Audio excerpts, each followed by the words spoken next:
नमस्कार स्टूडेंट्स, स्वागत है आप सभी का हमारे YouTube channel easy geography universal geography club में। एक बार फिर से मैं आपके सामने हाजिर हूँ कक्षा 12वीं भूगोल विषय लेकर। और भूगोल विषय का पहला पार्ट जो हमने कंप्लीट कर लिया था उसके ऑब्जेक्टिव टाइप क्वेश्चन लेकर।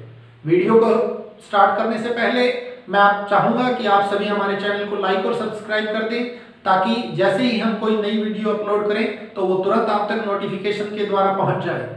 आज का जो वीडियो तैयार किया गया है, इस वीडियो के अंदर हमने पहले पार्ट के सभी ऑब्जेक्टिव टाइप क्वेश्चन कवर करने की कोशिश की है। और हमारा 100% दावा है कि इस वीडियो को देखने के बाद एग्जामिनर इस लेसन से चाहे कितना ही बारीकी से विश्लेषण करके कोई क्वेश्चन डाल दे, आपका कोई भी आंसर मिस नहीं होगा। और 100% इस लेसन में से जितने भी क्वेश्चन का काम आएगा वो आप 100 में से 100 ले पाएंगे।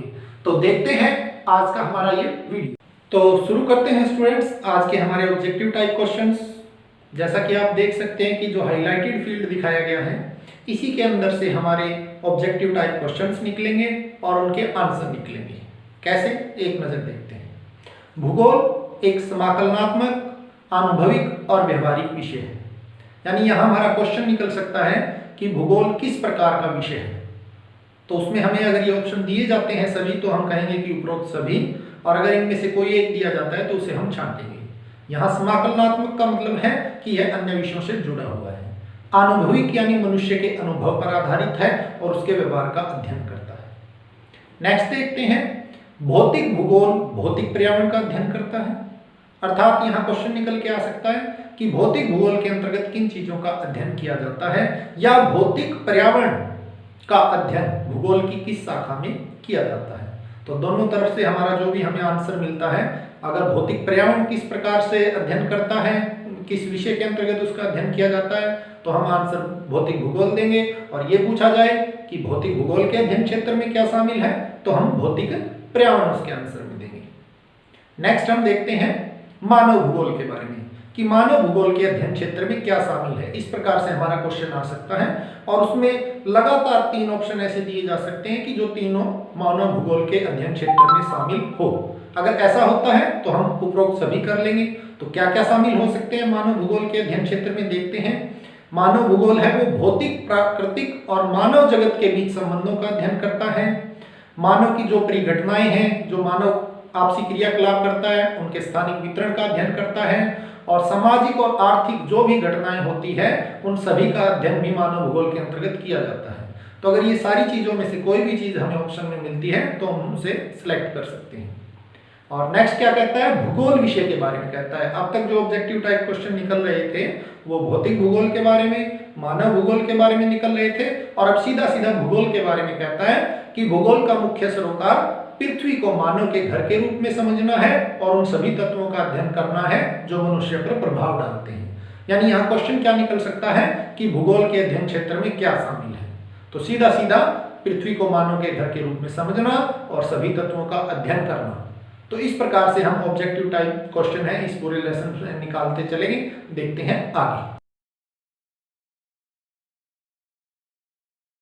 यहाँ जो ऑब्जेक्टिव टाइप क्वेश्चन बनते हैं वो सारे द्वैतवाद पर आधारित है। मानव भूगोल में द्वैतवाद। तो सबसे पहले क्या है कि मानव भूगोल में द्वैतवाद था या नहीं। बिल्कुल मानव भूगोल में द्वैतवाद आया था। वो किस प्रकार से था, ये हमारे क्वेश्चंस देख सकते हैं आप 2 नंबर से। भूगोल को नियम बनाने वाले सिद्धांतिकर यानी नोमोथेटिक, और दूसरा इसके विपरीत था इडियोग्राफिक। ये 2 द्वैतवाद की शाखाएं थी जो एक साथ एक दूसरे के विपरीत चली थी।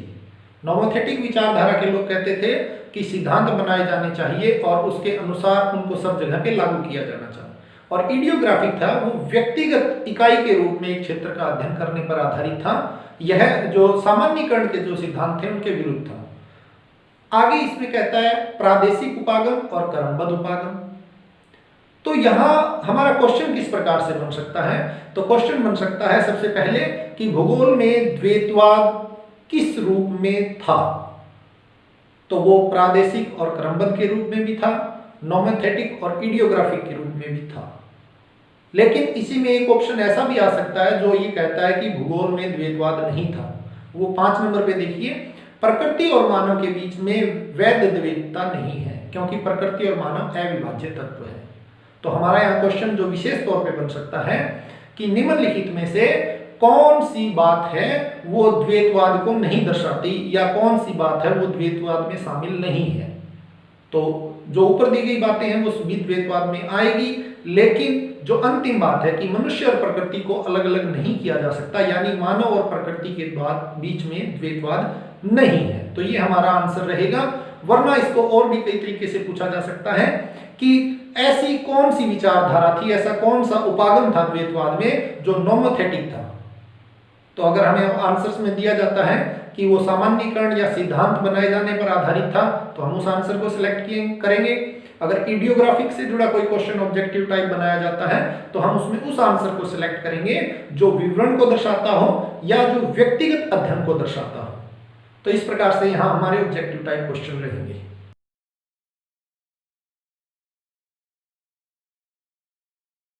तो स्टूडेंट्स, यहां जितने भी क्वेश्चन ऑब्जेक्टिव टाइप निकल सकते हैं वो परिभाषाओं पर आधारित निकल सकते हैं। आपको दिया जा सकता है कि मानव भूगोल की ये परिभाषा किस विद्वान ने दी, तो आपको उस परिभाषा को समझकर आपको आंसर देना होगा कि ये विचार मानव भूगोल के बारे में किस विद्वान के थे।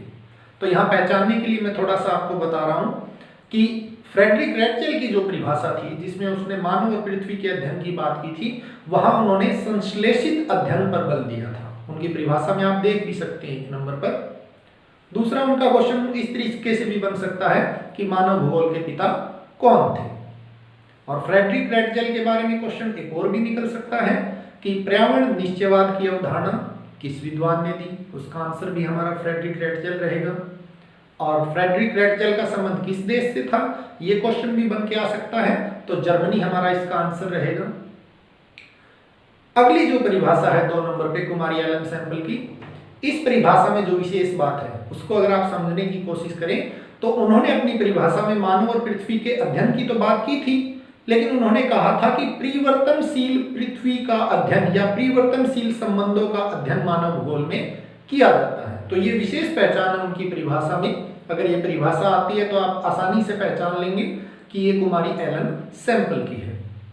उनके बारे में भी पूछा जा सकता है कि वो उनका संबंध किस देश से था, तो वो अमेरिका से थी। नेक्स्ट जो हमारा ऑब्जेक्टिव टाइप क्वेश्चन निकल कर आ सकता है वो संभववाद को जन्म देने वाले विद्वान यानी ब्लास के बारे में आ सकता है कि संभववाद की विचारधारा किस विद्वान ने दी, विडाल डी ला ब्लास ने दी। और उनकी परिभाषा मानव भूगोल के बारे में है, वो भी आपके एग्जाम में आ जाए और पूछा जाए कि ये परिभाषा किस विद्वान ने दी, तो आप उसको कैसे पहचानेंगे।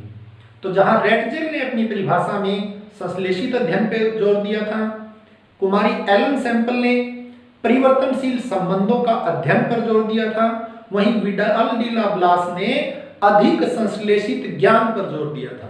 उन्होंने कहा था कि हम पृथ्वी और उस पर रहने वाले जीवों का अध्ययन तो करते हैं, वो कैसे करते हैं, अधिक संश्लेषित ज्ञान से उत्पन्न होता है।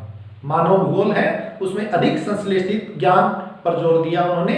तो विडाल डी ला ब्लास की परिभाषा को भी आप इस प्रकार से पहचान सकते हैं अगर ये आपके ऑब्जेक्टिव टाइप क्वेश्चन में आती है।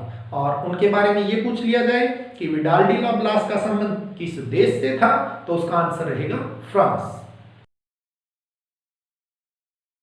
यहां हमारे जो क्वेश्चन निकल कर आ सकते हैं उनमें जो क्वेश्चन है वो भौतिक पर्यावरण के तत्वों या मानव पर्यावरण के तत्वों से जुड़े हो सकते हैं। जैसे पहला क्वेश्चन जो निकल सकता है कि भौतिक पर्यावरण के अंतर्गत कौन कौन से तत्व शामिल हैं। आपको 4 ऑप्शन दिए जा सकते हैं, उनमें से 3 ऑप्शन हैं वो भौतिक पर्यावरण के तत्वों के हो सकते हैं और एक तत्व ऐसा हो सकता है जो मानव भूगोल या मानवीय पर्यावरण से जुड़ा हो। तो भौतिक पर्यावरण के वो तत्व कौन कौन से हैं वो आपको पहचानने बड़े ही जरूरी है। सारे के सारे ये तत्व हैं जो प्राकृतिक है, प्रकृति निर्मित है, जैसे भू आकृति है, मृदाएं हैं, जलवायु, जल, प्राकृतिक वनस्पति, प्राणी जात आदि, ये सारे हैं, ये भौतिक पर्यावरण के तत्व हैं। इसी प्रकार से क्वेश्चन है वो मानव पर्यावरण से जुड़ा आ सकता है कि प्राकृतिक पर्यावरण में मनुष्य ने बदलाव किए हैं और अनेक चीजों का निर्माण किया है। उसने घर बनाए हैं, गांव बनाए हैं, नगर बनाए हैं और अनेक ऐसी वस्तुएं बनवाई हैं जिनका वो अपने लिए प्रयोग करता है। तो ऐसी सभी चीजों से जुड़ा क्वेश्चन आ सकता है कि निम्नलिखित में से कौन सी जो चीज है या कौन से जो क्रियाकलाप है वो मानव भूगोल से संबंधित है या मानव भूगोल से संबंधित नहीं है। तो आपको इनकी पहचान करनी है और पहचान करके आप आसानी से इसका आंसर दे सकते हैं।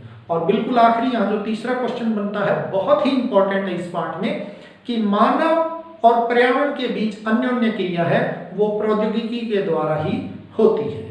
यानी मानव और पर्यावरण के बीच अन्योन्य क्रिया का माध्यम क्या है? तो वो माध्यम है प्रौद्योगिकी। ये सीधा और स्पष्ट यही क्वेश्चन बनता है इसी प्रकार से, और बहुत ही इंपॉर्टेंट ये क्वेश्चन है, तो इसको एक बार ध्यान से जरूर देख लीजिएगा कि मानव और पर्यावरण के बीच अन्योन्य क्रिया करने का माध्यम क्या है? तो वो माध्यम रहेगा प्रौद्योगिकी। इस पाठ के बाकी बचे हुए ऑब्जेक्टिव टाइप क्वेश्चंस को समझने के लिए देखना ना भूलें इस वीडियो का पार्ट 2 और पार्ट 3। हाँ दोस्तों, चैनल को लाइक और सब्सक्राइब करना ना भूलें। तब तक के लिए stay home, stay safe. Thank you very much.